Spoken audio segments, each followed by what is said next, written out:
अच्छा, पहला वर्ड जो इस वीडियो में हम लोग डिस्कस करेंगे वो है एडजंक्ट। स्पेलिंग बोल दे रहा हूँ, ADJUNCT, ADJUNCT। बेसिकली ये जो एडजंक्ट है ये एक नाउन है और इसका जो मतलब है वो कुछ ऐसा है। Adjunct means something added on but not part of the whole, ठीक है। या फिर आप कह सकते हो a thing joined or added but subordinate or not essentially a part. यानी कहने का मतलब है कि जिसको जोड़ा गया है, ऐड किया गया है, लेकिन वो उसका पूरी तरीके से एक पार्ट नहीं है, एक सबऑर्डिनेट की तरह काम कर रहा है। इसका एक यूजेज में बताता हूं आपको। यूजेज है, सेंटेंस पढ़ रहा हूं। An adjunct professor is someone who is hired by a college to teach but isn't a full member of the faculty. तो आप समझ सकते हैं कि मैंने इसमें एक प्रोफेसर की बात की है जिसको एडजंक्ट प्रोफेसर कहा गया है। यानी बेसिकली एक पार्ट टाइम प्रोफेसर है वो, जिसको कॉलेज ने हायर तो किया है बट वो कॉलेज की फुल टाइम फैकल्टी नहीं है, it is a part time faculty. तो आप समझ सकते हैं एडजंक्ट एक ऐसी चीज है जिसको ज्वाइन तो किया गया है, ऐड किया गया है किसी चीज में, बट उसको पूरी तरीके से एक एसेंशियल पार्ट नहीं बनाया गया, उसको एक सबऑर्डिनेट की तरह यूज किया जा रहा है, ठीक है। तो ये एडजंक्ट का मीनिंग था। अब हम अगले अपने मीनिंग पे आते हैं। अगला मीनिंग है adjure. Next word is adjure. तो बेसिकली एडज्योर क्या है? एडज्योर का मतलब है अर्ज और रिक्वेस्ट समवन सोलेमली और अर्नेस्टली टू डू समथिंग, ठीक है। सोलेमली और अर्नेस्टली मतलब पूरे दिल से, ठीक है। सोलेमली का मतलब मैं आपको पहले बता चुका हूं। सोलेमली की स्पेलिंग होती है SOLEMNLY और अर्नेस्टली EARNESTLY का मतलब भी वही होता है कि पूरे दिल से कोई चीज को करना, पूरे मन से किसी चीज को करना।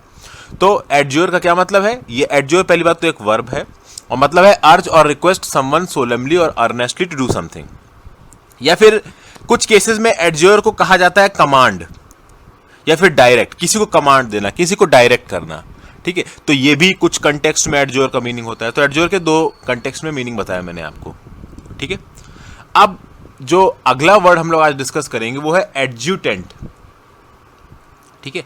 एडज्यूटेंट स्पेलिंग है ADJUTANT, एडज्यूटेंट। और एडज्यूटेंट नाउन पार्ट ऑफ स्पीच को बिलोंग करता है, ठीक है। अब एडज्यूटेंट क्या है?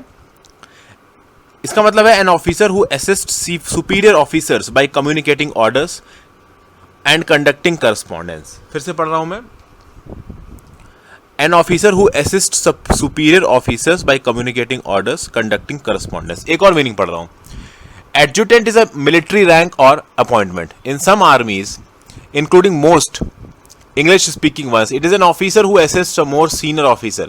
While in other armies, especially francophone ones, it is an NCO, non-commissioned officer, normally corresponding roughly to a staff sergeant or warrant officer.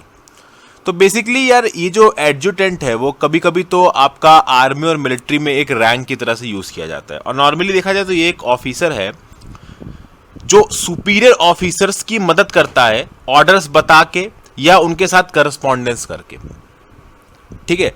तो ये एक एग्जीक्यूटिव ऑफिसर होता है। मिलिट्री के कंटेक्स्ट में नॉर्मली इस वर्ड को यूज किया जाता है, जो अपने सुपीरियर ऑफिसर्स को से बात करके उनके साथ करस्पॉन्ड करके उनकी मदद करता है। तो ये एडजुटेंट का मतलब होता है, ठीक है। अभी कुछ स्कूलों में अगर आप जाएंगे, मिलिट्री स्कूल्स में, आर्मी स्कूल्स में, सैनिक स्कूल में अगर आप जाते हैं तो वहां पे भी जो स्कूल कैप्टन होता है, एक स्कूल वाइस कैप्टन होता है और एक स्कूल एडजुटेंट होता है, ठीक है। तो बेसिकली एडजुटेंट आप समझ सकते हैं कि एक तरीके का ऑफिसर है जो सुपीरियर ऑफिसर्स के साथ करस्पॉन्ड करता है और उनकी मदद करता है काम को करने में, ठीक है। तो ये एडजुटेंट का मतलब हो गया। ADJUTANT एक नाउन है। अगला आ जाते हैं एडमोनिश, ADMONISH, एडमोनिश। अब बेसिकली एडमोनिश किस पार्ट ऑफ स्पीच को बिलोंग करता है? Admonish verb part of speech को बिलोंग करता है, ठीक है। Admonish is a verb. और एडमोनिश का मतलब क्या है? इसका मतलब है टू कॉशन, एडवाइस और काउंसिल अगेंस्ट समथिंग, ठीक है। एक तो ये मतलब हो गया। दूसरा हो गया to reprove or scold specially in a mild and good willed manner. फिर से बोल दे रहा हूं, to reprove or scold, scold मतलब डांटना, specially in a mild and good willed manner. इसका एक यूजेज बता दे रहा हूं मैं सेंटेंस में। The teacher admonished him about excessive noise. यानी कि अगर क्लास में कोई बच्चा एक शोर मचा रहा था तो टीचर ने उसको एक गुड विल्ड, बहुत बुरी तरीके से नहीं, धीरे से एक गुड विल्ड मैनर में उसको डांटा, कह सकते हैं प्यार से डांटा, ठीक है। बुरी तरीके से डांट नहीं डांटा, प्यार से डांटा। तो ये एडमोनिश होता है, ठीक है। इसको आप कह सकते हो टू वार्न। वार्न मतलब to reprove mildly, to warn mildly मतलब एक्सट्रीमली उसको पूरी तरीके से रिब्यूक नहीं किया, हल्के से डांटा, प्यार से डांटा जिसे बोलते हैं, ये तो ये एडमॉनिश होता है, ये एक वर्ब है। ठीक है, अब आगे आते हैं हम। अब एक चीज की हम एक वर्ड ऐसा मैं बोल रहा हूं आपको जो अक्सर कर आपको नजर आता है, सुनने में आता है, आप न्यूज़पेपर पढ़ते होंगे तो उसमें भी दिखता होगा, एड नॉजियम। ठीक है, एड नॉजियम स्पेलिंग है ADNAUSEAM। ठीक है, ADNAUSEAM। तो एड नॉजियम का मतलब है to the point of producing disgust, या फिर आप कह सकते हो टू अ सिकनिंग और डिसगस्टिंग डिग्री, यानी एक हद के बाहर आके कोई चीज करना। मतलब ये जो एड नॉजियम है एक तरीके का फ्रेज है, और इसका मतलब ये है कि मान लीजिए कि आपसे कोई चीज कुछ बोल रहा है, ठीक है, और आपको वो चीज पसंद नहीं आ रही। फॉर एग्जाम्पल कि आपका कोई फ्रेंड आपसे बात करने की कोशिश कर रहा है और जबरदस्ती बात करने की कोशिश कर रहा है और आपका बात करने का मूड नहीं है उससे, बट वो फिर भी बोलता ही जा रहा है, बोलता ही जा रहा है, और एक ऐसा लेवल आता है जिस समय पे आपको ये लगता है कि हाँ यार अब मैं इसकी और बात नहीं सुन सकता। ठीक है, आपके जो पेशेंस की जो लिमिट होती है वो क्रॉस हो जाती है। तो basically that is the point of ad nauseam, to a sickening और डिसगस्टिंग डिग्री, यानी उसने आपको बुरी तरीके से बोलने पे मजबूर कर दिया, आपको पूरी तरीके से इरिटेट कर दिया। तो ये मतलब होता है एड नॉजियम का। इसको हम लोग अक्सर कर एक फ्रेज की तरह यूज करते हैं। ठीक है, यानी बिल्कुल एक सिकनिंग डिग्री तक, एक डिसगस्टिंग डिग्री तक, एक्सट्रीम डिग्री तक की सामने वाले की सहनशीलता उसके बाद खत्म हो जाए। फ्रेंड्स, अब अगला वर्ड डिस्कस करते हैं, वो है एडोबे, ADOBE। ये जो एडोबे है ADOBE, ये एक नाउन है। ठीक है, और इसका मतलब क्या होता है? इसका मतलब होता है a yellow silt or clay deposited by rivers used to make bricks, या फिर आप कह सकते हो sun dried brick made up of clay and straw in common use in countries having little rainfall. तो बेसिकली ये एक क्ले टाइप का मटेरियल होता है, स्ट्रॉ, क्ले और स्ट्रॉ का एक मटेरियल होता है जो ब्रिक्स बनाने में काम आता है, उसको हम एडोबे बोलते हैं। ठीक है, तो ये मतलब है एडोबे का। अगला वर्ड हम करते हैं एडोर, ADORE। ये बहुत ही आसान सा वर्ड है एडोर, और इसका मतलब है to worship, to love or revere intensely, sorry, इसका मतलब to love or revere intensely. Adore मतलब to pay divine honour, to worship, to like और एडमायर वेरी मच, या फिर आप कह सकते हो to regard with utmost esteem, love and respect, honour. किसी को बहुत ज्यादा ऑनर देना, किसी की बहुत ज्यादा रिस्पेक्ट करना, किसी से बहुत ज्यादा प्यार करना, इसको एडोर कहते हैं। कभी कभी एडोर को किसी की पूजा करने से भी रिलेट किया जाता है, कि किसी की पूजा कर रहे हैं तो हम उसको बहुत ज्यादा एडोर कर रहे हैं, उसको इतना ज्यादा मानते हैं कि उसकी पूजा कर रहे हैं। For example the Indians adore Sachin Tendulkar. ठीक है, तो कई जगहों पे आप जाएंगे तो सचिन तेंदुलकर को इतना ज्यादा मानते हैं कि उसकी पूजा भी करते हैं, तो उसको बहुत ज्यादा ऑनर देते हैं। तो किसी को बहुत ज्यादा ऑनर देना, कि उसको एक लिमिट से ज्यादा प्यार करना, इसको हम एडोर करते हैं।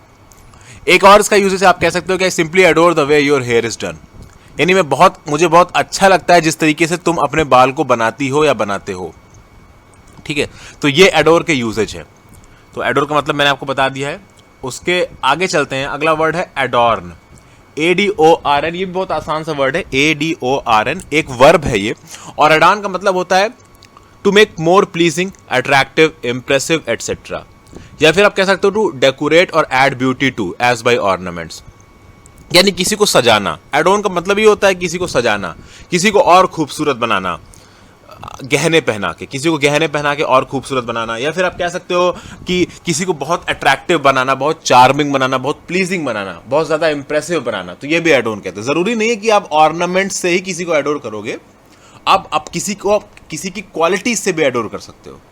ठीक है, फॉर एग्जाम्पल मैं आपके सामने एक सेंटेंस पढ़ रहा हूं, राम एडोन्ड सीतास कैरेक्टर। ठीक है, तो यहां पे क्या है कि जो एडॉर्न है वो ऑर्नामेंट्स के टर्म्स में नहीं बात नहीं हो रही, यहां कैरेक्टर को एडॉर्न करने की बात हो रही है। ठीक है, तो एडॉर्न को सिर्फ ऑर्नामेंट्स की रिस्पेक्ट में नहीं देखा जाता है, इसको बहुत सारे रिस्पेक्ट्स में देखा जा सकता है। अच्छा, अगर आप एडॉर्न के सिनोनिम्स देखेंगे तो ब्यूटीफाई मतलब और खूबसूरत बनाना, फिर आप कह सकते हो बेडीजेन, BEDIZEN, या फिर आप कह सकते हो एरे, ARRAY, या फिर आप कह सकते हो डेक, DECK, या फिर आप कह सकते हो बीडेक, BEDECK। तो ये सब इसके सिनोनिम्स हो जाएंगे।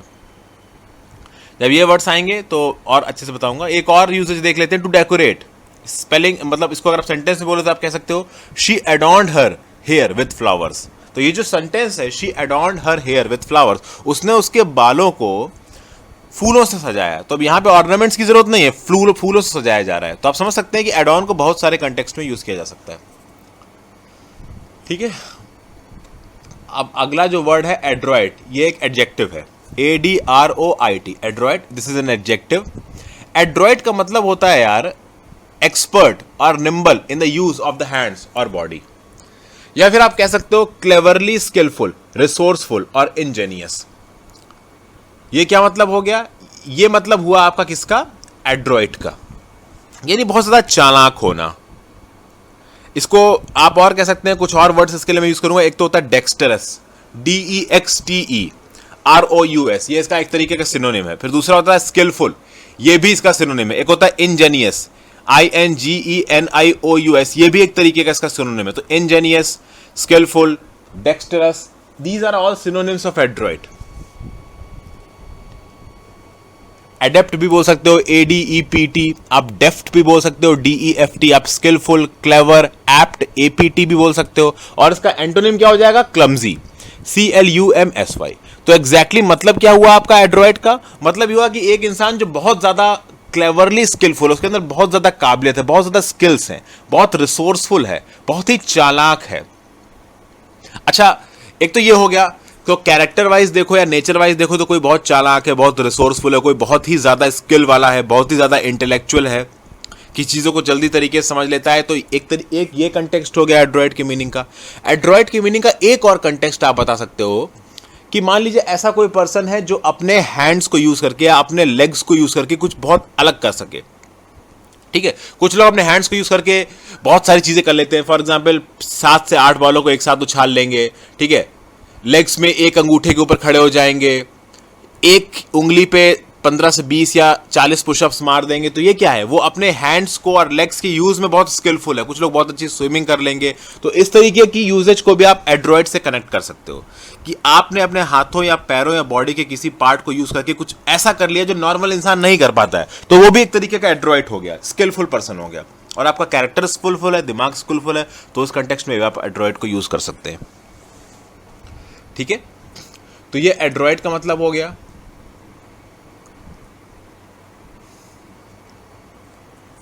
अब अगले वर्ड पे आते हैं। अगला वर्ड है एड्यूलेशन, ADULATION। एड्यूलेशन का मतलब होता है यार मक्खन लगाना। मैं सीधे सीधे बोलूंगा, एड्यूलेशन बेसिकली एक नाउन है। ठीक है, इसका मतलब है किसी की पूजा करना। पूजा करना तो एब्स्ट्रैक्ट तरीके से नहीं कह सकते, आप कह सकते हो किसी को प्रेज करना एक्सेसिवली, यानी टू प्रेज समवन एक्सेसिवली, या फिर आप कह सकते हो एक्सेसिव डिवोशन टू समवन, या फिर आप कह सकते हो सर्वाइल फ्लैटरी। फ्लैटरी मतलब मक्खन लगाना, सर्वाइव मतलब बिल्कुल तन्मयता से मक्खन लगाना, यानी किसी को कुछ हद से ज्यादा ही बड़ा बना देना, उसको जरूरत से ज्यादा मक्खन लगाना।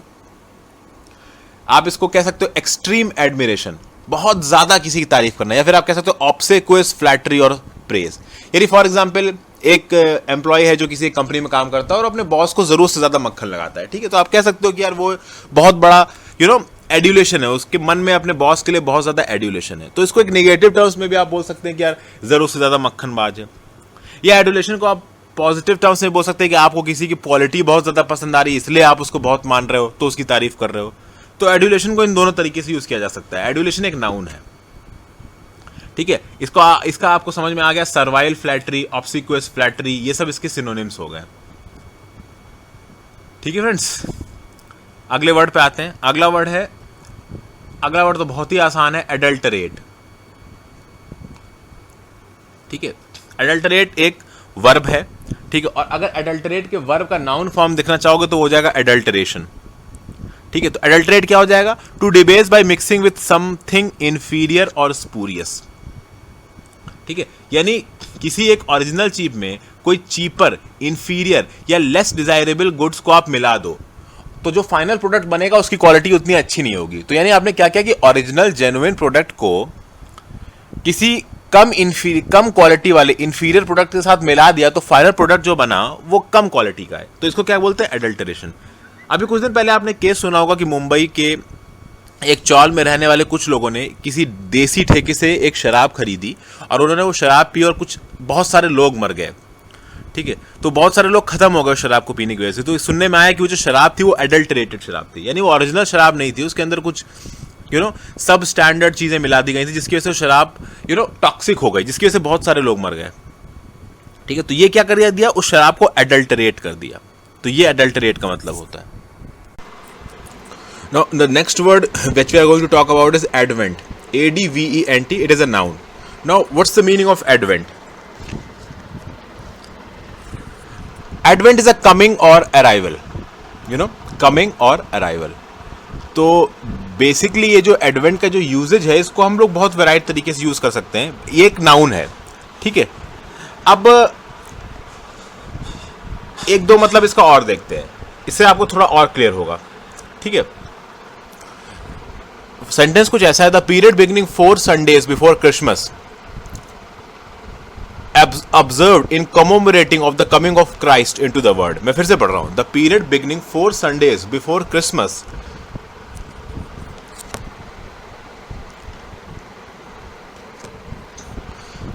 observed in commemoration of the coming of Christ into the world. अच्छा, ये जो आपका किसी चीज का अराइवल होता है, किसी ग्रेट पर्सनालिटी का arrival, for example Jesus Christ, या फिर आप किसी बड़े इन्वेंशन की बात करें, कोई बहुत बड़ा इन्वेंशन जिसके आने से लोगों के रहने का तरीका, लोगों का कल्चर, लोगों के सोचने का तरीका, उसमें कोई चेंज आया हो, तो उसको हम एडवेंट बोलते हैं। A coming into place, view और बीइंग, अराइवल, ठीक है।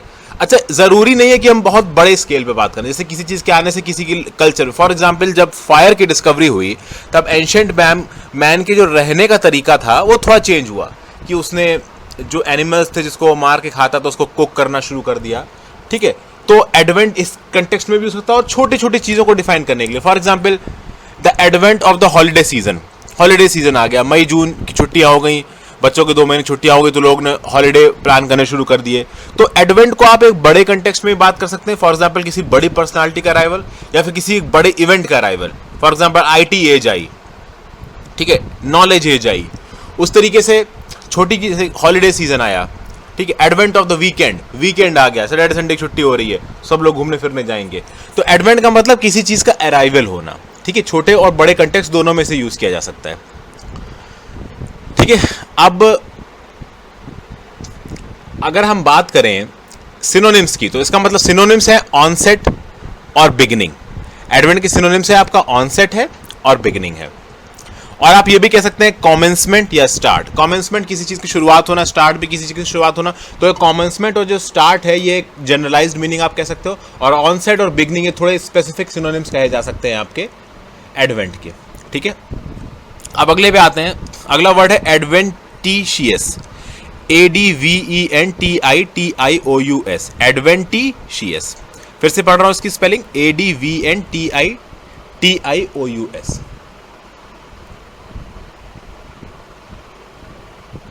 अब ये जो एडवेंटिशियस है ये एक एडजेक्टिव है, ठीक है। क्या मतलब है इस एडजेक्टिव का? एडिशनल या फिर developed out of the usual order और प्लेस। फॉर एग्जाम्पल एक और मतलब बोलता हूं, associated with something by chance rather than as integral part, extrinsic, या फिर आप कह सकते हो बॉटनी और जूलॉजी की लैंग्वेज में आप कह सकते हो अपीयरिंग इन एन अबनॉर्मल और अनयूजुअल पोजीशन और प्लेस एज अ रूट।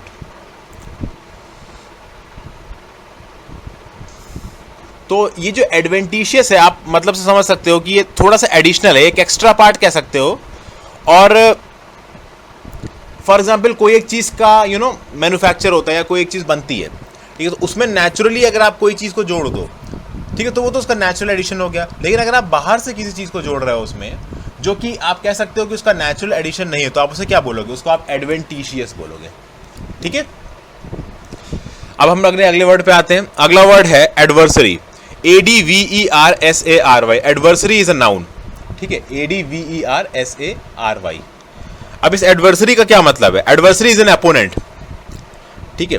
यानी कि फॉर एग्जाम्पल आप एक कंपटीशन में भाग ले रहे हैं, फॉर एग्जाम्पल आप एक बॉक्सिंग चैंपियनशिप में भाग ले रहे हैं और किसी मैच में आपके खिलाफ एक बॉक्सर है जो आपसे बॉक्स कर रहा है, बाउट कर रहा है, तो उस केस में वो आपका एडवर्सरी है, यानी वो आपके खिलाफ कॉम्पीट कर रहा है, यानी आपका दुश्मन, आपका अपोनेंट, आपका कॉम्पिटिटर, वो आपका एडवर्सरी होगा।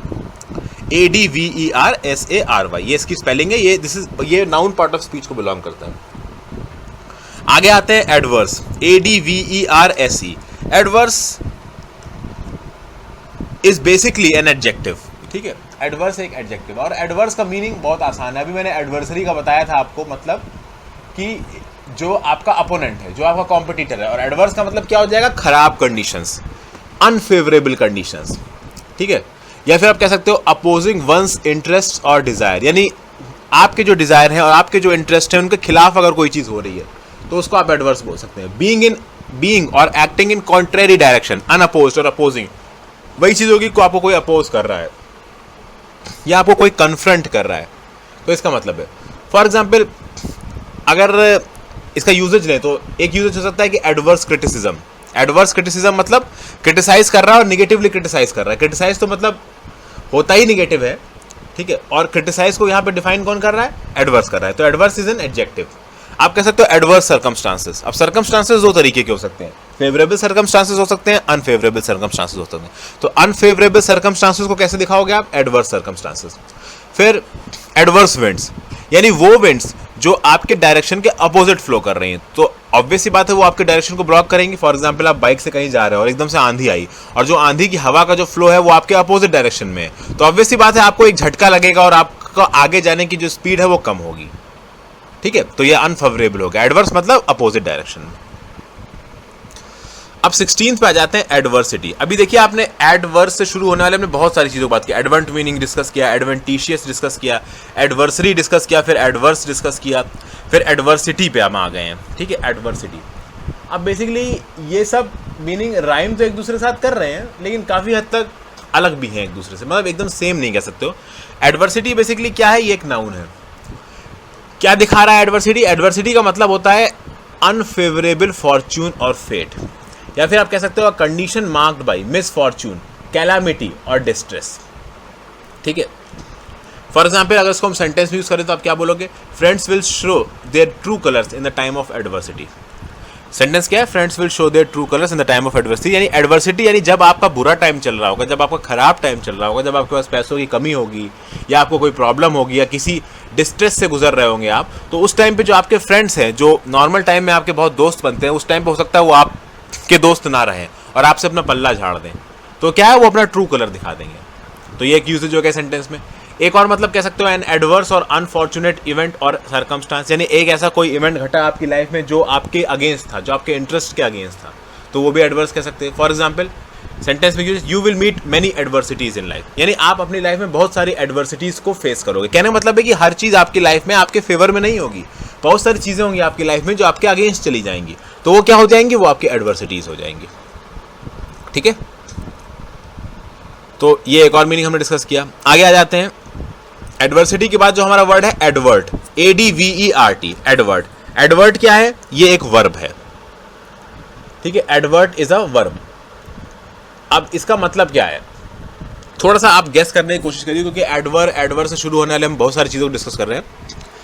आप देखेंगे कि बिल्कुल अलग है। एडवर्ट का मतलब है टू रिमार्क और कमेंट, और यह बेसिकली किसी चीज को रेफर करना, या फिर आप कह सकते हो to turn the attention to, ठीक है। फॉर एग्जाम्पल अगर हम एक सेंटेंस में आपके सामने वर्ड बोल रहा हूं मैं, to the committee adverted to the business at hand. जो कमिटी थी उसने अपने अटेंशन, जो बिजनेस था उनके पास उस टाइम पे, उसकी तरफ फोकस किया। तो क्या है? The committee adverted to the business at hand, मतलब उन्होंने अपना अटेंशन उस बिजनेस की तरफ फोकस किया। तो क्या है? अटेंशन फोकस करना। या फिर कह रहे हो he adverted briefly to the news of the day. He adverted briefly to the news of the day. इसका क्या मतलब हुआ? इसका मतलब यह हुआ कि उसने अपने अटेंशन को, अपने ध्यान को, या फिर कह सकते हो कि जो उसके साथ लोग हैं उनके ध्यान को रेफर किया उस दिन की न्यूज की तरफ। तो ये एडवर्ट का मतलब हो गया, ठीक है। किसी चीज पर रिमार्क करना, कमेंट करना, उस चीज को रेफर करना या उसकी तरफ अपना अटेंशन लेना, इसको हम एडवर्ट कहते हैं। ये बेसिकली एक वर्ब है। अच्छा, अगला जो है वो है आपका एडवोकेट। एडवोकेट एक नाउन की तरह भी यूज करता है, एडवोकेट एक वर्ब की तरह भी यूज करता है, ठीक है। जब आप नाउन की तरह यूज करेंगे एडवोकेट को, तो एडवोकेट क्या हो जाएगा? अटॉर्नी या लॉयर। आप फॉर एग्जांपल मान लीजिए कि आपके खिलाफ कोई केस चल रहा है, ठीक है। किसी भी चीज़ का केस चल रहा है, मैं एक जनरल बात कर रहा हूँ, तो आपको कोर्ट नोटिस मिलेगा, आप कोर्ट में जाएंगे, कोर्ट में आपकी हियरिंग होगी। तो जब कोर्ट में आपकी हियरिंग चल रही होगी तो उस टाइम पे, ठीक है, जो आपकी अपोजिशन पार्टी होगी वो अपना एक एडवोकेट, एक वकील हायर करेंगे, और उसको काउंटर करने के लिए आपको अपना खुद का भी एक वकील हायर करना पड़ेगा अपने पॉइंट को रखने के लिए, ताकि आप केस जीतो और आपको सजा ना हो। तो उस जो एडवोकेट को आप हायर करोगे, उस वकील को जो हायर करोगे, जिसको आप कभी कभी अटॉर्नी भी बोलते हो, वो बेसिकली आपका एडवोकेट है, और वो उस केस में आपका डिफेंडर है, आपको बचा रहा है, आपके इंटरेस्ट को प्रोटेक्ट कर रहा है वो। तो जब नाउन की तरह यूज करेंगे तो एडवोकेट का मतलब ये है। जब आप एडवोकेट को वर्ब की तरह यूज करेंगे, when you are using advocate as a verb, उस केस में आप ये बोलोगे कि यार मान लीजिए I advocated this cause in front of the committee. मैं फिर से बोल रहा हूं, I advocated this cause in front of the committee. क्या मतलब हुआ कि कमिटी के सामने बात चल रही है किसी चीज के पीछे, और उस कमिटी के सामने हमने अपना कॉज, किसी एक पर्टिकुलर कॉज को उस कमिटी के सामने एडवोकेट किया, यानी उनको बताया और उसको एक तरीके से प्रमोट किया ताकि उस चीज की तरफ कमिटी का ध्यान जाए। ठीक है, फॉर एग्जाम्पल आप जानते हैं कि प्लानिंग कमीशन जो अभी अभी हट गया है, प्लानिंग कमीशन का काम क्या था? प्लानिंग कमीशन का काम था कि वो प्लान करे, ठीक है, कि ये फंड्स का डिस्ट्रीब्यूशन कैसे होना है, कौन से फील्ड को कितना फंड देना है, ये प्लानिंग कमीशन का काम होता था। ठीक है, अब उस प्लानिंग कमीशन में बहुत सारे स्टेक होल्डर्स थे, बहुत सारे लोग अपने व्यूज देते थे, बहुत सारे इकोनॉमिस्ट हैं। तो वो इकोनॉमिस्ट को जो लगता है कि हाँ यार ये चीज़ इंपॉर्टेंट है, ये कॉज इंपॉर्टेंट है, उस कॉज के लिए वो उस कमेटी में जब मेंबर बनते हैं तो उस पर अपना व्यू देते हैं। ठीक है, तो वो क्या कर रहे हैं? उस कॉज को प्रमोट कर रहे हैं, या आप कह सकते हो कि वो उस कॉज को एडवोकेट कर रहे हैं, उसका डिफेंड कर रहे हैं, उस कॉज को चाह रहे हैं कि उसके ऊपर सुनवाई हो। तो बेसिकली ये एडवोकेट जब वर्ब की तरह यूज होता है तो एडवोकेट का ये मतलब होता है। ठीक है, किसी कॉज को प्रमोट करना। ठीक है, अब अगला वर्ड है एजिस, AEGIS, एजिस, AEGIS। ये बेसिकली एक नाउन है। इसका मतलब क्या होता है? Patronage, protection. एजिस मतलब किसी के प्रोटेक्शन के अंदर, किसी की पैट्रोनेज के अंदर। ठीक है, फॉर एग्जाम्पल कि आप किसी डिपार्टमेंट में काम कर रहे हैं, ठीक है, और आपके डिपार्टमेंट में आपने कोई गलती कर दी, ठीक है, you made a mistake, you committed a mistake, और उस मिस्टेक के पीछे सब आपके पीछे चढ़ रहे हैं, लेकिन जो आपका रिपोर्टिंग बॉस है वो आपको सपोर्ट कर रहा है। ठीक है, और अपने रिपोर्टिंग बॉस के सपोर्ट की वजह से आपने जो गलती की उसकी सजा आपको नहीं मिली। तो इसका क्या मतलब हुआ? इसका मतलब यह हुआ कि आप अपने बॉस के प्रोटेक्शन की वजह से, या उसके पैट्रोनेज की वजह से, या उसके एजिस की वजह से आप बच गए, आपको सजा नहीं मिली। ठीक है, तो आपने अपने गलती को स्किप कर दिया, उसके लिए सजा नहीं ली, किसकी वजह से? अपने बॉस की प्रोटेक्शन की वजह से। यानी एजिस का मतलब क्या होता है? Protection, patronage. ठीक है, अच्छा ये आप ध्यान दीजिएगा कि विक्रमशिला यूनिवर्सिटी को धर्मपाल ने बनवाया था, तो आप क्या बोलोगे? Vikramshila university was build under the aegis of Dharmapal. ठीक है, यानी कि विक्रमशिला यूनिवर्सिटी को बनाने का पैट्रोनेज किसने दिया था? धर्मपाला ने दिया था। उसी तरीके से शाहजहां बिल्ड ताजमहल। ठीक है, तो ताजमहल बना, तो ताजमहल को फाइनेंस किया शाहजहां ने, कारीगर शाहजहां ने बुलाया, सब कुछ शाहजहां ने किया, सारे रिसोर्सेज, सारे मटेरियल, सब कुछ शाहजहां ने इकट्ठे किए। तो क्या कह सकते हैं? Taj Mahal was constructed under the aegis of Shah Jahan, यानी शाहजहां के पैट्रोनेज के अंडर में वो बना। तो प्रोटेक्शन एक अलग चीज हो गई, पैट्रोनेज एक अलग चीज होगी। जनरल टर्म से देखोगे तो प्रोटेक्शन, पैट्रोनेज एक ही चीज हो जाएगी, और स्पेसिफिकली उनमें माइनर डिफरेंसेस होते हैं। जो डिफरेंसेस होते हैं वो मैंने यहाँ पे डिस्कस किया आपके साथ। ठीक है, अब अगला वर्ड है एऑन, AEON, AEON। अब इस एऑन का मतलब क्या है? एऑन पहली बात तो एक नाउन है। ठीक है, एऑन इज अ नाउन, और एऑन का मतलब है vast age, eternity. Aeon is a vast age, eternity. For example मैं एक और मतलब पढ़ रहा हूं इसका। One of the class of powers of beings conceived as emanating from the supreme being and performing various functions in the operations of the universe। यानी एक बहुत बड़ी पावर जो कह सकते हैं कि खुदा से निकल रही है, सुप्रीम बीइंग से, जिसने सबको बनाया उसमें से एमिनेट हो रही है, और वो बहुत सारे फंक्शंस परफॉर्म करती है जिसकी वजह से ये यूनिवर्स चलता है, तो उसको आप ईऑन बोलते हो। ठीक है, एटर्निटी। एटर्निटी मतलब इंटरनल पावर, एक बहुत बड़ी पावर जो कुछ फंक्शंस को परफॉर्म कर रही है, उसको हम लोग क्या बोलेंगे? एऑन बोलेंगे। ठीक है फ्रेंड्स, ओके फ्रेंड्स, अगला वर्ड है एरियलिस्ट। ठीक है, next word is aerialist. Spelling is AERIALIST, AERIALIST। ये बेसिकली एक नाउन है। अच्छा, एरियलिस्ट का मतलब क्या है? एरियलिस्ट का मतलब है अ ट्रेपीज आर्टिस्ट और टाइट रोप वॉकर। अ ट्रेपीज आर्टिस्ट, ट्रेपीज की स्पेलिंग है यहाँ पे TRAPEZE, और दूसरा मतलब क्या बताया मैंने आपको, टाइट रोप वॉकर। ठीक है, अच्छा अब इस ट्रेपीज की जब आप मतलब समझेंगे तो आपको समझ में आ जाएगा कि ये ट्रेपीज आर्टिस्ट होता क्या है। तो trapeze is an apparatus used in gymnastics and acrobatics consisting of a short horizontal bar attached to the ends of two suspended ropes। ठीक है, तो बेसिकली ये टाइट रोप वॉकर, ये इनको या फिर इनको ट्रेपीज आर्टिस्ट बोलते हैं। ठीक है, जो अक्सर कर हमको परफॉर्म करते हुए नजर आते हैं सर्कस में और रोड साइड पे भी कभी कभी दिख जाते हैं। ठीक है, और ट्रेपीज का एक और मतलब होता है। ठीक है, trapeze is a burglar who gains entrance to a building और apartment by leaping from roof top, sliding down ropes और द लाइक। यानी कि एक तरीके का जिम्नास्ट एक्रोबैट करते हुए कोई चोर अगर किसी बिल्डिंग के अंदर घुसे तो इसे भी एरियलिस्ट बोलते हैं। Aerialist basically is an acrobat performer और जिम्नास्ट परफॉर्मर जो बेसिकली ट्रेपीज को यूज करके अपने मूव्स को परफॉर्म करता है, उसे बेसिकली हम लोग एक एरियलिस्ट बोलते हैं। तो हल्का फुल्का आपको एरियलिस्ट का मतलब समझ में आ गया होगा।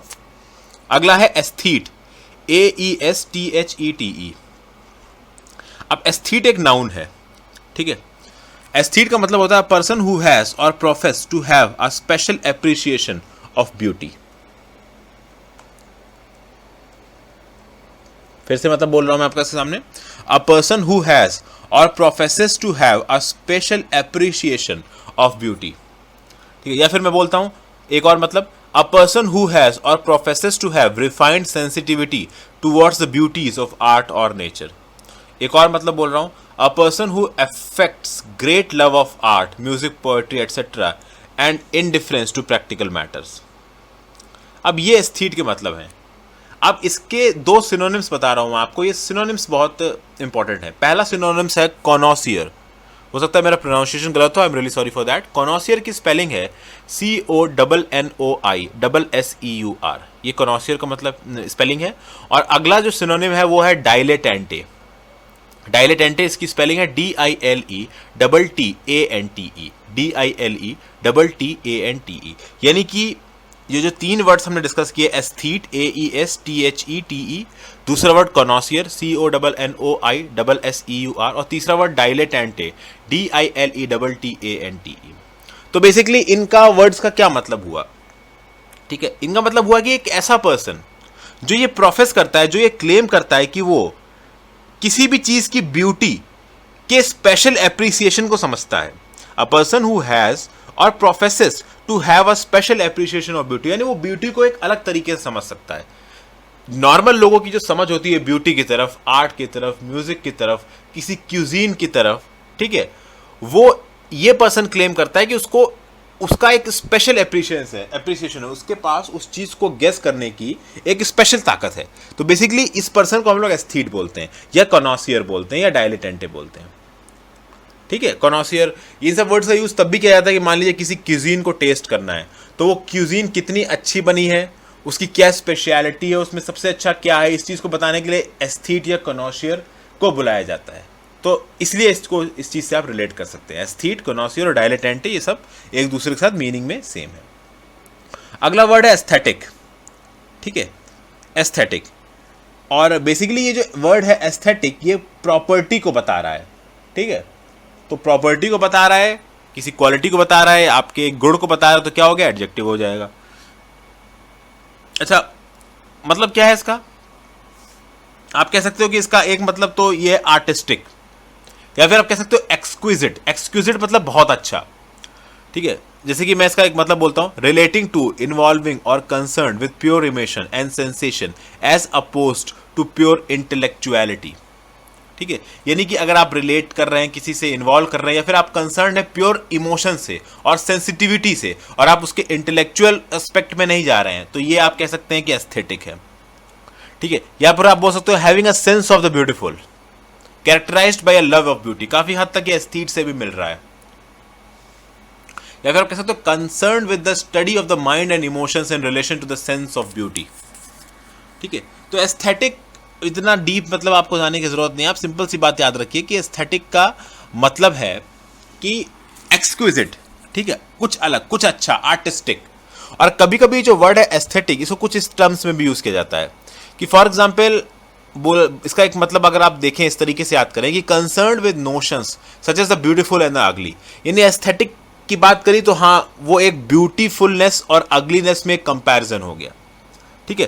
तो अगर एस्थेटिक की बात करी और अगली के टर्म्स में आपने अगली के रेफरेंस में कंपैरिजन में उसे बोल दिया कि हाँ ये एक्सक्विजिट है, ये बहुत अच्छा है, तो वो एस्थेटिक हो जाएगा, ठीक है। तो एस्थेटिक हमने मतलब समझा है। अब हम अगले मतलब पे आ रहे हैं और अगला जो वर्ड है वो है एस्थेटिशियन, ठीक है। एस्थेटिशियन ये बेसिकली एक नाउन है, ठीक है। अब एस्थेटिशियन क्या होता है? Aesthetician is a person who is versed in aesthetics. और एस्थेटिक्स क्या है? It is a branch of philosophy dealing with the notions as the beauty, the ugly, the sublime, the comic etcetera. तो अभी हमने देखा कि एस्थेटिक्स क्या, हमने बात की हल्का हल्का, मैंने बताया कि आपका एस्थेटिक्स का मतलब हो गया जो बेसिकली ब्यूटी और अगली में कंपेयर करते हैं, ठीक है। और इस एस्थेटिक्स टॉपिक के साथ जो वर्स है, जो इस टॉपिक की नॉलेज रखता है, उसे आप क्या बोलोगे? एस्थेटिशियन बोलोगे। इसकी स्पेलिंग हो जाएगी AESTHETICIAN, एस्थेटिशियन, इसको आप बोलेंगे। ये वर्ड बेसिकली एक नाउन है, ठीक है। अब हम चलते हैं अगले वर्ड पे। ये वर्ड्स थोड़े से मुश्किल अब आ रहे हैं हमारे सामने, लेकिन ये मुश्किल वर्ड्स आपको बहुत यूजफुल लगेंगे क्योंकि मैं आपको मीनिंग के साथ बता रहा हूं। इस ऑडियो को आप रिपीटेडली सुनते रहिएगा, आपको बहुत यूजफुल होगी। एक वर्ड है एस्टिवल, AESTIVAL। I am again sorry अगर मैं इसको गलत प्रोनाउंस कर रहा हूं। एस्टिवल, AESTIVAL। ये बेसिकली एक एडजेक्टिव है, ठीक है, एडजेक्टिव है। और ये जो वर्ड है एस्टिवल, इसका मीनिंग है पर्टेनिंग टू समर, ठीक है। पर्टेनिंग टू समर, या आप कह सकते हो पर्टेनिंग और एप्रोप्रिएट टू समर, ठीक है। तो ये एस्टिवल का मतलब होगा कि जो समर में किससे रिलेटेड हो या फिर जिसका यूज समर में करना एप्रोप्रिएट हो, उसको आप बोलते हैं एस्टिवल। फॉर एग्जाम्पल, अब अगर आप इंडिया में रहते हैं और इंडिया के नॉर्दर्न प्लेन्स में रहते हैं, तो जो गर्मियाँ पड़ती हैं हम लोग की, जो समर पड़ती है, ठीक है, तो उसमें नॉर्दर्न प्लेन में और साउदर्न प्लेन्स में रहते हैं। तो अगर आप यूएस से कंपेयर करेंगे तो इंडिया इक्वेटर के पास है, ठीक है, लगभग 8 डिग्री टू 34 या 37 डिग्री जो हमारा लैटिट्यूड है वो है।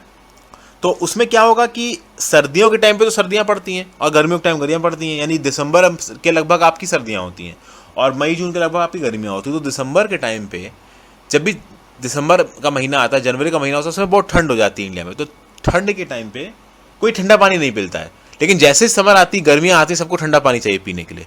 तो क्या ये जो ठंडा पानी पीने की जो प्रैक्टिस है, ये एप्रोप्रिएट है समर में। तो आप कह सकते हो this is an aestival practice of summer.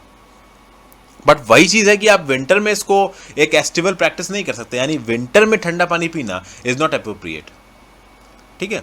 तो ये मतलब हो जाएगा, इस चीज़ से आप रिलेट कर सकते हो एस्टिवल को, इस वर्ड को, AESTIVAL। इसको आप कभी कभी ESTIVAL भी बोलते हैं, यानी अगर आपसे बोला जाए एस्टिवल AESTIVAL या आपसे बोला जाए एस्टिवल ESTIVAL, एक ही बात है, ठीक है फ्रेंड्स। अब अगले पे चलते हैं हम लोग।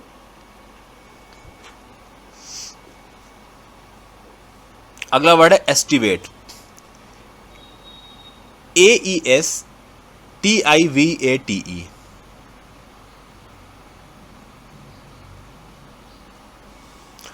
वर्ड है AESTIVATE। इस वर्ड का मतलब क्या है? पहली बात तो ये जो वर्ड है, ये जो एस्टिवेट वर्ड है, ये एक वर्ब है, ठीक है। अब स्पेंड द समर और dry season in a state of torpor. ये जो वर्ड है एस्टिवेट, ये आपका जो इससे पहले मैंने वर्ड डिस्कस किया था AESTIVATE, ठीक है, इससे रिलेट करता है, कुछ खास फर्क नहीं है, ठीक है। एस्टिवेट, अभी हमने बात की थी इससे पहले जो वर्ड था एस्टिवल, ठीक है, ESTIVAL, उसमें क्या था कि मैंने बताया था पर्टेनिंग टू समर की बात की थी मैंने। यहां पे मैं क्या कर रहा हूं कि अगर आप एग्जैक्ट मीनिंग जानना चाहते हो इस वर्ड की, एस्टिवेट की, EASTIVAT की, तो आप कह सकते हो कि to spend the summer as at a specific place और इन अ सर्टेन एक्टिविटी। यानी कहने मतलब है कि समर आपने पूरी स्पेंड कर दी किसी एक पर्टिकुलर एक्टिविटी में या किसी एक पर्टिकुलर प्लेस पे, ठीक है। फॉर एग्जाम्पल जूलॉजी की लैंग्वेज में अगर हम समझे तो आपको थोड़ा ज़्यादा समझ में आएगा। To spend a hot dry season in an inactive dormant state as certain reptiles, snakes, insects and small mammals, यानी कुछ इस तरीके जो प्राणी होते हैं, छोटे छोटे इंसेक्ट्स वगैरह, स्मॉल मैमल्स वगैरह, वो हॉट ड्राई सीजन को एक इनएक्टिव और डॉर्मेंट स्टेट में बिताते हैं। तो समर को अपनी एक स्पेसिफिक प्लेस पे एक स्पेसिफिक एक्टिविटी में बिताते हैं। तो उसी तरीके से अगर कोई एक पर्सन अपनी पूरी समर को एक स्पेसिफिक प्लेस में बिता रहा है या फिर कोई एक स्पेसिफिक काम करते हुए बिता रहा है, तो उसको आप क्या बोलोगे? एस्टिवेट, AESTIVATE, और इसको आप ESTIVATE भी स्पेल कर सकते हैं, यानी एस्टिवेट AESTIVATE और एस्टिवेट ESTIVATE, ये दोनों एक ही चीज़ है। ठीक है फ्रेंड्स, अब हम लोग आते हैं अपने अगले वर्ड पे।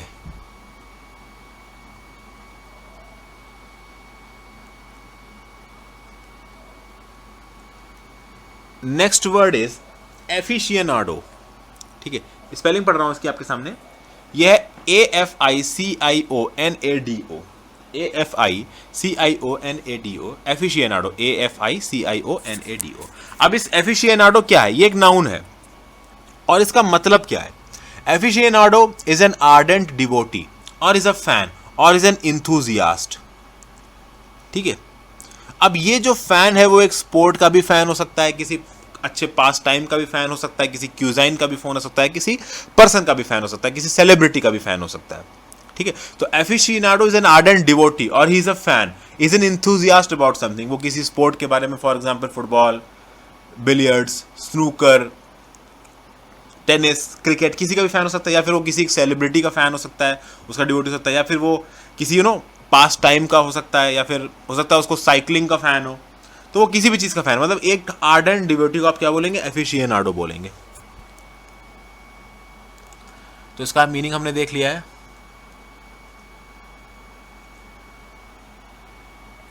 अगला वर्ड हम देखते हैं एफेबल, AFFABLE। ये जो वर्ड है एफेबल, ये एक एडजेक्टिव है।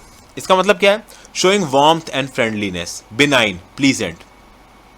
ठीक है, या फिर आप कह सकते हो pleasantly easy to approach and to talk to, friendly, cordial, warmly polite.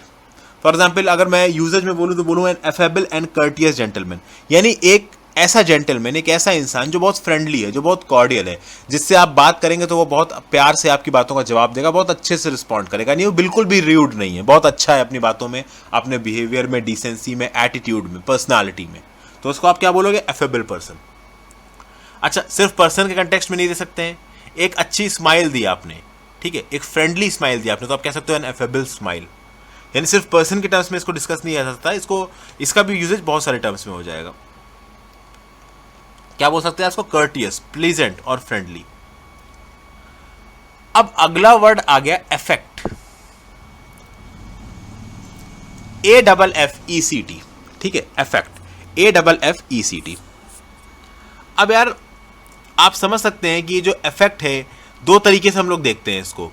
ठीक है, एक तो AFFECT हम देखते हैं और एक हम डबल देखते हैं AFFECT, यानी दो वर्ड्स हम लोग देखते हैं इफेक्ट के नाम से।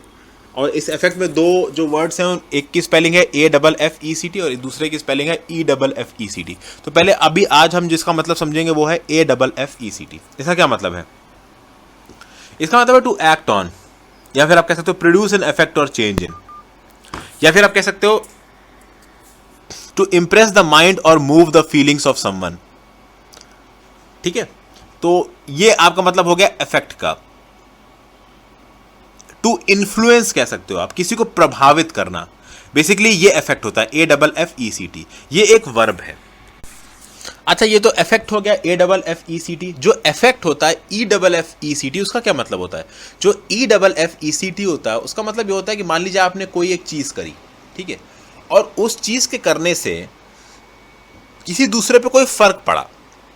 ठीक है, किसी दूसरे पे कोई फ़र्क पड़ा। फॉर एग्जाम्पल मान लीजिए अभी 7th पे कमीशन की रिपोर्ट आने वाली है और 7th पे कमीशन की रिपोर्ट इम्प्लीमेंट होने के बाद जो सेंट्रल गवर्नमेंट के एम्प्लॉयज़ हैं उनकी जो पेमेंट है, जो उनकी तनख्वाह आती है पर मंथ, जो उनकी सैलरी आती है हर महीने, वो बढ़ जाएगी, ऐसा कहा जा रहा है। तो क्या होगा?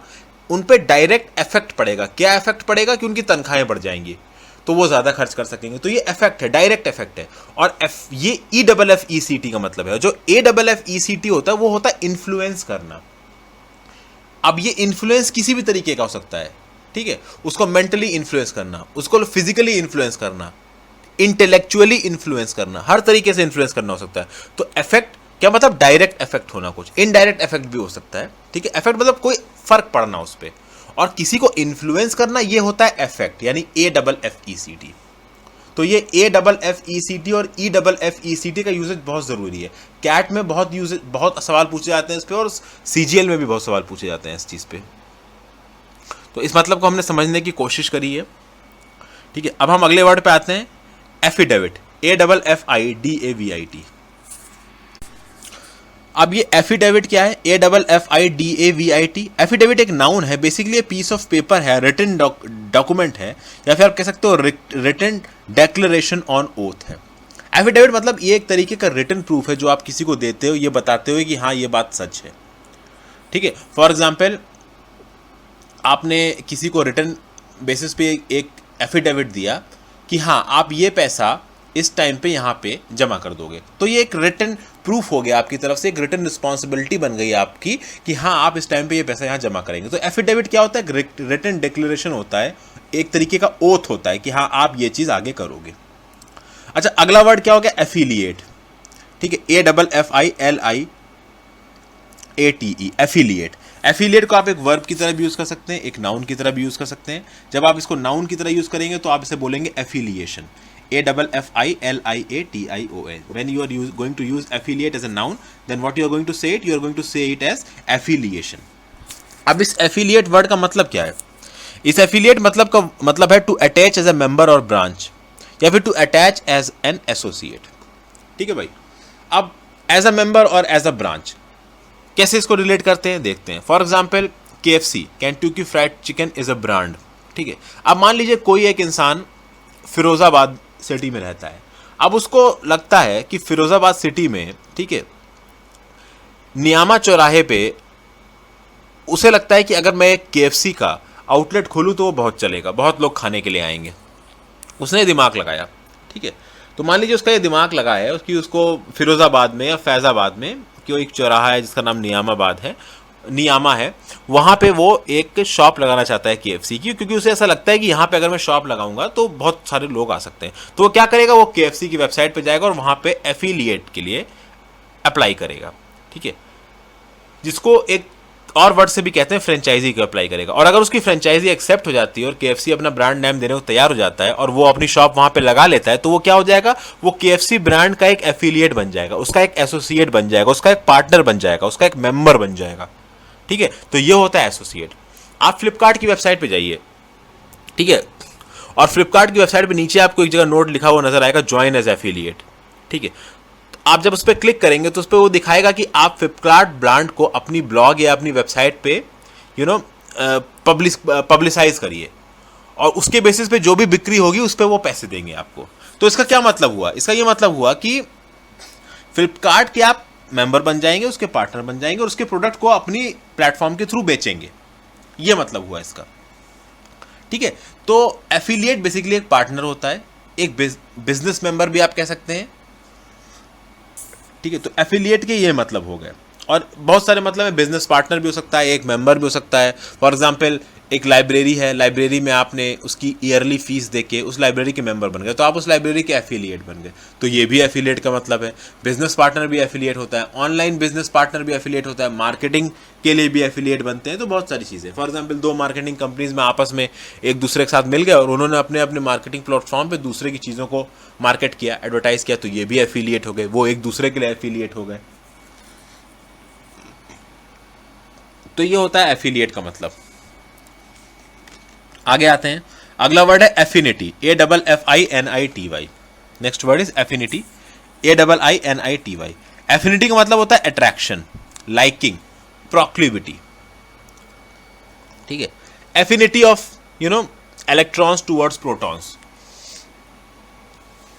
बेसिक साइंस में आपने पढ़ा होगा कि इलेक्ट्रॉन्स प्रोटॉन्स एक दूसरे की तरफ खींचे चले आते हैं। प्रोटॉन से डिफ्लेक्ट होगा, इलेक्ट्रॉन से डिफ्लेक्ट होगा, यानी negative charge attracts positive charge, ठीक है। तो क्या है? एक न्यूट्रॉन की एक प्रोटॉन के लिए एफिनिटी है, ठीक है। तो एफिनिटी का मतलब क्या होता है? एक unnatural liking or for or attraction to a person, thing or idea. For example एक लड़के का एक लड़की की तरफ अट्रैक्शन होता है, एक लड़की का एक लड़के की तरफ अट्रैक्शन होता है, तो ये भी एक तरीके की एफिनिटी है, ठीक है। A person, thing, idea etcetera for which such a natural liking और attraction is felt. Relationship by marriage और by ties other than those of blood. तो आगे कह सकते हो इनहेरेंट लाइकनेस और एग्रीमेंट, क्लोज रिजेंबलेंस और कनेक्शन। तो बेसिकली यार दो लोगों के बीच में जो लाइकिंग है, लोगों के बीच में नहीं, किसी भी चीज़ के बीच में जो लाइकिंग होती है, जो अट्रैक्शन होता है, जो प्रोक्लिविटी होती है उसकी तरफ, जो इंथुजियाज्म होता है, जो उसकी तरफ जो खिंचाव होता है, उसको हम लोग बोलते हैं एफिनिटी। इलेक्ट्रॉन प्रोटॉन वाले एग्जाम्पल से याद रखिएगा।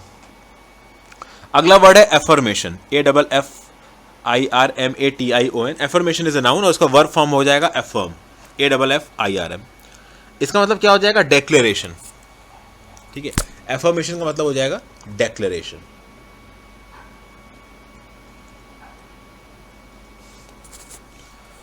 अब बेसिकली डेक्लेरेशन किसका डेक्लेरेशन? असर्शन। अब एफर्मेशन को आप कह सकते हो the assertion that something exist और इज ट्रू, ठीक है। फॉर एग्जाम्पल कि एक आर्मी की बटालियन बॉर्डर पे पोस्टेड है, ठीक है, और आर्मी की बटालियन को एक न्यूज़ मिली कि हाँ एनिमी फोर्सेस उनके पोस्ट की तरफ आ रही हैं। तो क्या होगा कि जो आर्मी की बटालियन है वो अपने कुछ सोल्जर्स को पीछे के रास्ते से भेजेंगे इस बात को कंफर्म करने के लिए कि क्या सच में वो आ रही हैं। वो सोल्जर्स वहां पे जाएंगे और देख के वापस आएंगे और आके रिपोर्ट करेंगे, यस, अफर्म करेंगे कि yes sir, affirmed that the forces are coming towards our post. तो ये क्या होगा? एक अफर्मेशन हो गया, आपने पक्का किया किसी चीज को कि हाँ ये है। उसी तरीके से अफर्मेशन क्या होता है कि फॉर एग्जाम्पल मान लीजिए आज एक पैक्ट बना दो कंपनी लीडर्स के बीच में कि हाँ हम लोग बिजनेस ये करेंगे और 2 साल बाद हम इस बिजनेस पॉलिसी को लागू करेंगे। उन्होंने कोई बिजनेस प्लान सेट किया, उन्होंने कहा कि 2 साल बाद हम इस प्लान को इंप्लीमेंट करेंगे। और 2 साल के बाद 1.5 साल की जनरल काउंसिल की मीटिंग हुई जिसमें दोनों मेंबर्स ने ये अफर्म किया एक दूसरे को कि हाँ जो हमने एक दूसरे के साथ जो पैक्ट किया था वो अभी भी लागू है, उसको हम इंप्लीमेंट करेंगे। तो क्या किया उन्होंने? फॉर्मली अफर्म किया इस चीज को, एक अफर्मेशन दिया कि हाँ हम ये करेंगे, ठीक है। तो ये होता है अफर्मेशन, डेक्लेरेशन कह सकते हो आप एक तरीके से। असर्शन यानी किसी चीज को आप फिर से बोल रहे हो कि हाँ ये हम करेंगे। फिर अगला क्या होता है? एफ्लुएंस। ये तो अमीरी से रिलेटेड है। एफ्लुएंस की स्पेलिंग बोल देता हूँ, AFFLUENCE। ये एक नाउन है, इसका एडजेक्टिव हो जाएगा एफ्लुएंट, AFFLUENT। क्या मतलब है इसका? इसका मतलब है एबंडेंस, वेल्थ, ठीक है, यानी बहुत ही अमीर आदमी, बहुत ही पैसे वाला आदमी। Affluent, for example Ram belongs to an affluent family, यानी राम एक एफ्लुएंट फैमिली से आया है, एक बहुत पैसे वाली फैमिली से आया है। एक और मीनिंग बोल देता हूं, having an abundance of wealth, property और other material goods, prosperous, rich, an affluent person, बहुत अमीर पर्सन। या फिर कह सकते हो abundance in anything, flowing freely. अच्छा, ये तो हो गया पैसे के मामले में। इसके अलावा इसको कहाँ कहाँ आप यूज कर सकते हो? For example flowing freely, an affluent fountain. तो आप अगर बोला जाए एफ्लुएंट फाउंटेन, AFFLUENT, फाउंटेन, तो फाउंटेन जो फव्वारा है वो एफ्लुएंट कैसे हो सकता है? तो वो एफ्लुएंट ऐसे हो सकता है कि वो फ्रीली बह रहा है, ठीक है, फ्रीली फ्लो कर रहा है, पानी का बहाव उसमें बहुत तेज है, तो आप उसको भी कह सकते हो एन एफ्लुएंट फाउंटेन, ठीक है। तो ये सिर्फ अमीरी से रिलेटेड नहीं है, ये इसका और भी जगह यूजेज हो सकता है। आप देख सकते हैं कि जितने भी हमने वर्ड्स अभी तक डिस्कस किए हैं उसमें मैक्सिमम वर्ड्स किसी एक पर्टिकुलर कंटेक्स्ट तक सीमित नहीं है, वो अलग अलग जगहों पे अप्लाई किए जा सकते हैं। तो द पॉइंट इज कि जो मैं आपको मीनिंग बता रहा हूं, सिर्फ इन मीनिंग को रट के कुछ नहीं होगा। आपको न्यूज़पेपर पढ़ने के साथ साथ जो वर्ड्स मैं यहाँ डिस्कस कर रहा हूँ उनको न्यूज़पेपर में जब आप देखेंगे तो उनके कंटेक्स्ट के साथ मैच करिएगा, तो आपकी जो वोकैब की जो अंडरस्टैंडिंग है वो बढ़ेगी। ये तरीका होता है इन चीज़ों को अच्छा करने का। अब आगे चलते हैं। अगला वर्ड जो हम डिस्कस करेंगे वो है एफ्रे, AFFRAY।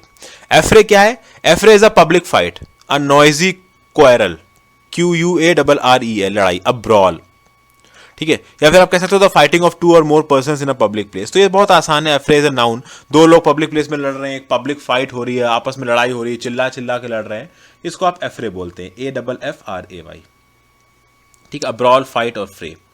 आगे आते हैं एगेप, ठीक है।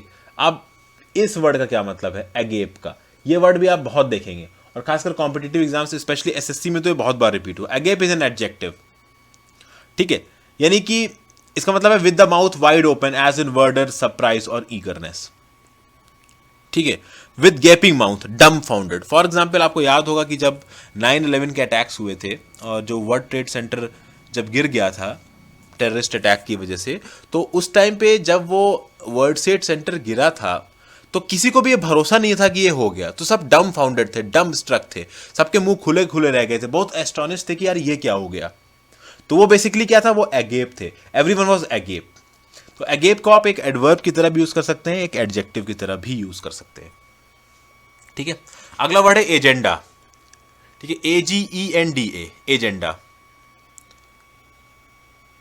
एजेंडा का मतलब क्या है, a list of things to be done, या फिर a programme of business for discussion. Agenda मतलब वो सारी चीजें जो अभी करनी बाकी हैं, या फिर एक ऐसा प्रोग्राम जिसको अभी डिस्कस करना है कि ये कैसे पूरा किया जाएगा, तो ये होता है एजेंडा। ठीक है, फिर अगले वर्ड पे आ जाते हैं। अगला वर्ड है एग्लोमरेशन।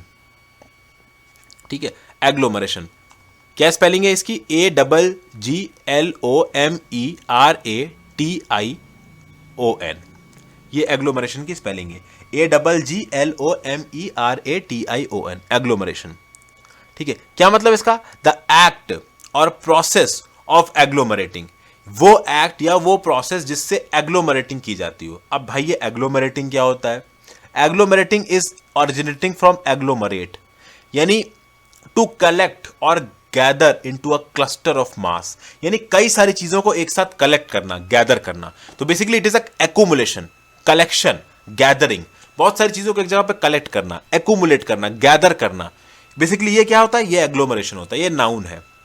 एग्लोमरेट क्या है, वर्ब है, तो agglomeration is a noun. Agglomerate क्या है, ये एक वर्ब है। ठीक है, तो आपको एग्लोमरेशन का मतलब मैंने बता दिया। अब अगला वर्ड हम आ जाते हैं। अगला वर्ड भी इससे काफी हद तक रिलेटेड है, एग्रेंडाइज। ठीक है, मैं एक तरीके से राइम करने वाले वर्ड्स को लाइन से टेकअप कर रहा हूं। Aggrandise, AGGRANDIZE। ठीक है, ये बेसिकली क्या है, ये एक वर्ब है। इसका मतलब क्या है, to widen in scope, increase in size और इंटेंसिटी, एनलार्ज, एक्सटेंड, ये एग्रेंडाइज है। या फिर आप कह सकते हो टू मेक ग्रेट और greater in power, wealth, rank और ऑनर। या फिर आप कह सकते हो to make something appear greater, तो ये एग्रेंडाइज होता है, टू मेक ग्रेट और greater in power, wealth, rank और honour, this is aggrandize. Augment, increase, किसी चीज को बढ़ाना, बहुत ज्यादा बढ़ा देना, किसी के स्कोप को बढ़ा देना, किसी के साइज को बढ़ा देना, या फिर आप कह सकते हो उसकी इंटेंसिटी को बढ़ा देना, एक्सटेंड कर देना, इसको क्या करेंगे, एग्रेंडाइज बोलते हैं। बढ़ाना किसी चीज को आपको एग्रेंडाइज कहोगे। इसके सिनोनिम्स की अगर हम बात करें तो इसके सिनोनिम्स होंगे इन्फ्लेट, स्ट्रेंगन, मैग्नीफाई, एक्सॉल्ट, EXALT। और अगर आप इसके एंटीनिम्स की बात करेंगे तो क्या होगा, रिड्यूस, डिमिनिश, मिनिमाइज। अब अगला आखिरी वर्ड हम देख रहे हैं। ठीक है, एग्रीगेट, ये बहुत ही आसान सा वर्ड है, एग्रीगेट। अब इसको, इस वर्ड एग्रीगेट को आप दो तरीके से इस्तेमाल कर सकते हैं, एक नाउन की तरह इस्तेमाल कर सकते हैं, एक एडजेक्टिव की तरह इस्तेमाल कर सकते हैं। ठीक है, एग्रीगेट क्या होता है, formed by the conjunction or collection of particulars into a whole mass of some total combined। आसान सा है, टोटल मतलब पूरा इकट्ठा मिला के एग्रीगेट। यानी मान लीजिए कोई किसी के पास कुछ बॉल्स हैं, कुछ बॉल्स एक जगह पड़ी, कुछ बॉल्स एक जगह पड़ी, कुछ बॉल्स एक जगह पड़ी, उसने सारी बॉल्स मिला के एक जगह कर दी, उसने बॉल का एग्रीगेट कर लिया, सबको मिला के एक जगह रख लिया, उसका टोटल एक कंबाइंड मास बना दिया। तो ये बेसिकली क्या हो गया, ये एग्रीगेट हो गया। अच्छा, इसको एग्रीगेटेड कहे या एग्रीगेटिंग कहें, यानी वर्ब के फॉर्म में यूज करें तो आप क्या बोलोगे, टू ब्रिंग टुगेदर, या फिर कलेक्ट इनटू वन सम, मास और बॉडी। या फिर इसको इस तरीके से भी कह सकते हैं, टू अमाउंट टू। ठीक है, फॉर एग्जाम्पल एक यूजेज बता रहा हूं मैं आपको, the gun captured will aggregate 500 or 600। यानी कि इस सेंटेंस का मतलब क्या हुआ, इस सेंटेंस का यह मतलब हुआ कि जितनी भी गन थी उनको अगर हम कैप्चर करें और टोटल मिला के निकले तो लगभग 500 या 600 गन्स बन गई। तो ये एग्रीगेट का मतलब हुआ, यानी सब कुछ मिला के। अच्छा, एक ईडियम में भी इस वर्ड एग्रीगेट का यूज होता है, इसलिए मैं उस ईडियम को आपको साथ स्पेशली डिस्कस करना चाहूंगा। ईडियम क्या है, इन द एग्रीगेट। फिर से बोल रहा हूं, इन the aggregate, INNTHE, the aggregate, AGGREGATE। तो ये जो इन द एग्रीगेट ईडियम है, इसका मतलब क्या है, इसका मतलब है taken or considered as a whole. Taken or considered as a whole, यानी सबको एक साथ लेके और सबको एक साथ कंसीडर करने को ही इन द एग्रीगेट कहते हैं। इसका यूजेज देखते हैं सेंटेंस में। In the aggregate our losses have been relatively small. यानी कि मान लीजिए एक कंपनी है, उसकी कंपनी की बहुत सारी सब्सिडरीज हैं, तो उसकी मान लीजिए 4 सब्सिडरीज है। एक सब्सिडरी से 100 रुपये का फायदा हुआ, दूसरी सब्सिडरी से 50 रुपये का फायदा हुआ, तीसरी सब्सिडरी से 50 रुपये का फायदा हुआ, और चौथी सब्सिडरी से उसको 250 रुपये का घाटा हो गया। तो जो उसको टोटल फायदा हुआ 3 सब्सिडरी से वो 200 हुआ, और चौथी से घाटा कितना हो गया 250। तो केवल चौथी का घाटा देखेंगे तो घाटा बहुत ज़्यादा है, 250 है, पर चारों का मिला देंगे तो घाटा केवल 50 का है, क्योंकि पहले 3 से 200 का प्रॉफिट हो रहा है और चौथे से 250 का घाटा हो रहा है। तो कितने घाटा हो गया? 50 का घाटा हो गया। ठीक है, तो इन द एग्रीगेट घाटा कम हो गया। ये इस सेंटेंस का मतलब था, in the aggregate our losses have been relatively small. तो फ्रेंड्स, इस चीज़ों को हमने डिस्कस कर लिया, आगे हम और वर्ड्स देखेंगे।